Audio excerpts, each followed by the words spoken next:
What if I told you there's a public health problem here in Denver and across the state of Colorado that's affecting twice the number of people who have breast cancer? What if I told you that the individuals impacted by this health issue often can't talk about it, don't understand what they're going through, and often don't have access to services designed to meet their unique health needs and challenges? What if I told you that providing access to these specialized services could bring dramatic improvements to the health and well-being of these individuals' lives, of their families' lives, and to our entire community and state, with an economic impact of $21.5 billion? What if I told you that the biggest part of creating a solution to this public health problem is talking about it? And what if I introduced you to one very special family who have finally found the words to tell you about this public health problem and opportunity themselves? As a child, I didn't tell my story because I didn't know I had the choice. But now I have a voice, and I'm ready to speak out about this. It's time. 1 in 4 girls and 1 in 6 boys will be sexually abused before they turn 18. Most will never tell. I was sexually abused by my grandfather, my dad's stepdad, from the time I was 2 until I was 16 years old. At first, what happened was I just had these gut feelings that something had happened to me. And I knew that it had to do with my grandfather. It wasn't until I was 22 years old, a year after my grandfather died, that I started recovering these memories of sexual abuse as a child. My story is especially painful to tell, not because it's unique or extraordinary. In fact, it's all too common. 90% of children who are sexually abused become adults before they realize they need help. As a culture, we have not made it easy for adult survivors to receive the help they need. I knew that I had to tell my parents because this was too huge to keep secret. She called me. I will never forget. She was away at a treatment center and called, sobbing, I believe, and said, "Mom, I remember something that happened," and it was a very vivid memory. When I told my parents about the abuse, I was terrified that they wouldn't believe me. I'd been conditioned to believe that I was a liar. I even at times thought that I was making it up. I felt crazy. I thought I was crazy. I was just, it was shock at first. We have no frame of reference for something like this, a healthy person. It goes against every instinct that you have. And we listened to Mary Catherine describing one of the situations, and it was probably the worst moment of my life in hearing what had gone on.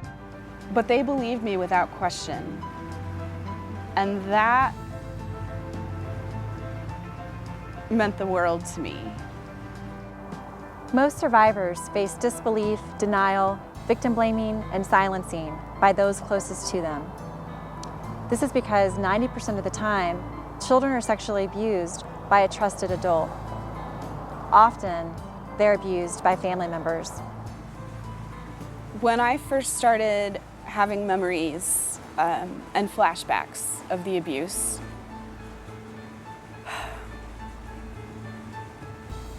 I was in an incredible amount of pain.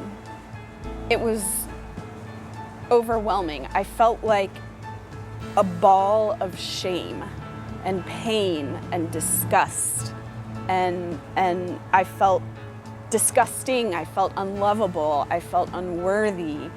I hated myself. And as I started uncovering these memories of the abuse, of the things my grandfather did to me, on the one hand, I I finally had a reason for why I acted the way I acted growing up, but I felt incredibly alone.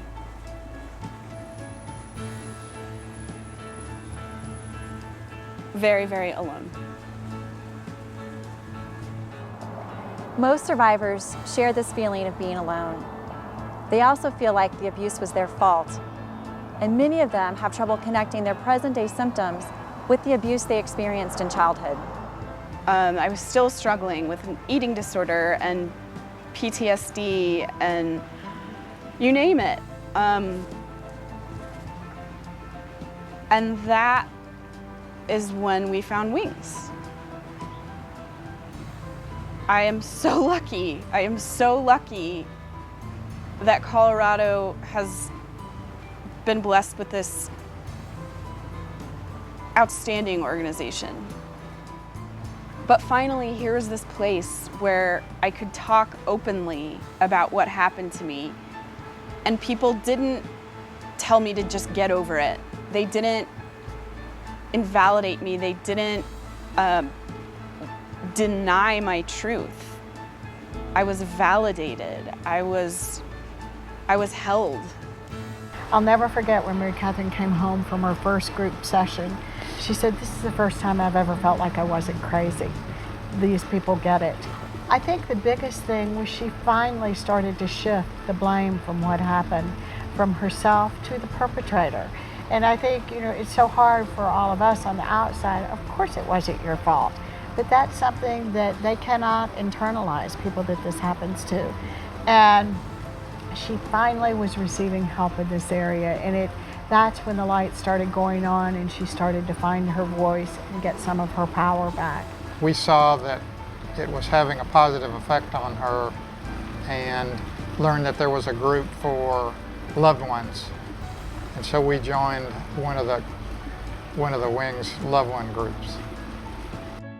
And I encouraged my parents to go because I knew that this process had been really, really difficult for them, not just for me. It was affecting everybody in our family, everybody in my life. And this gave us such an understanding, first of all, in a clinical way, of what some of the ramifications are of this issue. The handbook that Wings provides you with is just invaluable. It is all the information right there in one package. That Wings handbook is kind of like a Bible for me. I would flip through the handbook and read some little fact or tidbit about survivors of CSA and think, oh my God, this is me. This fits. It was like puzzle pieces dropping into place. One of the things that was so important to me was it really facilitated our having conversations, because our daughter was still finding it very hard to talk to us, certainly about specifics, and also about what was going on in her life in relation to the trauma. And I think that through Wings, she learned, and we also learned, how to have some of these conversations. And one would think that with all the therapists we'd seen, we would have been able to do that. But Wings just was a special niche. It just provided services that nobody else was getting. It also helped ease some of my burden, knowing that they had someone to talk to and that they were getting educated. And it was so cool to watch them, reading the same handbook that I had and learning all of these things too, and watching things fall into place for them. Health literacy is vital to survivors and loved ones' healing. Most don't have access to the information they need and deserve. Most health professionals don't have access to training and education either. But I just can't believe how hard it was to find the services for Wings. This should be available to everyone. People in the health community need to know about this. It's an enormous problem. And I feel like, I think it's time. It's always been such an unspeakable issue. Nobody wants to talk about childhood sexual abuse, but the time is here. We have to start having these conversations. And in our lives, we've experienced how powerful the Wings support groups can be. And I really want to see that made available to everyone. No one should have to struggle alone. It's just too big. Wings is one of the only organizations solely dedicated to adult survivors and their supporters throughout the state of Colorado and across the country. There are nearly 1 million survivors in Colorado who need Wings services, and nearly 60 million nationwide. Accepting that childhood sexual abuse happened is very difficult, but it's not the end of the story. It's often the beginning to a whole new story, one that survivors and their loved ones get to write for themselves. And it's a story to which they get to bring their unique voices in pursuit of their unique dreams and wishes. You know, obviously this is a part of the fabric of my daughter's life, of all of our lives. But, so it will always be there in that sense. But I don't want this to be her identity, and I don't want this to be our identity. And I think that Wings is helping us move forward. So yes, it happened, and it's a big part of who we are now, but it's not everything. It's not the whole story, not by any means. Our story is really ahead of us, I feel like. And that's what I wish for my daughter. I'm so excited for her to keep on with this journey and keep on healing and have the life she's so talented and wonderful she deserves. I wish that all survivors could have the opportunity to live their truth, to not suffer in silence anymore. And I wish for them to know that they're not alone. I wish for Wings worldwide. I wish that every survivor could be a part of Wings. At Wings, we believe in something very simple. If you connect survivors and their loved ones with the right support and resources, they can build stronger, healthier lives, families, workplaces, and communities. What we wish most is that every person watching this video will recognize your powerful role in learning about this issue and helping us actualize our shared potential in truly changing lives across the state of Colorado, throughout the country, and yes, eventually across the globe. Will you join us in creating a world that speaks about, heals from, and thrives beyond child sexual abuse trauma?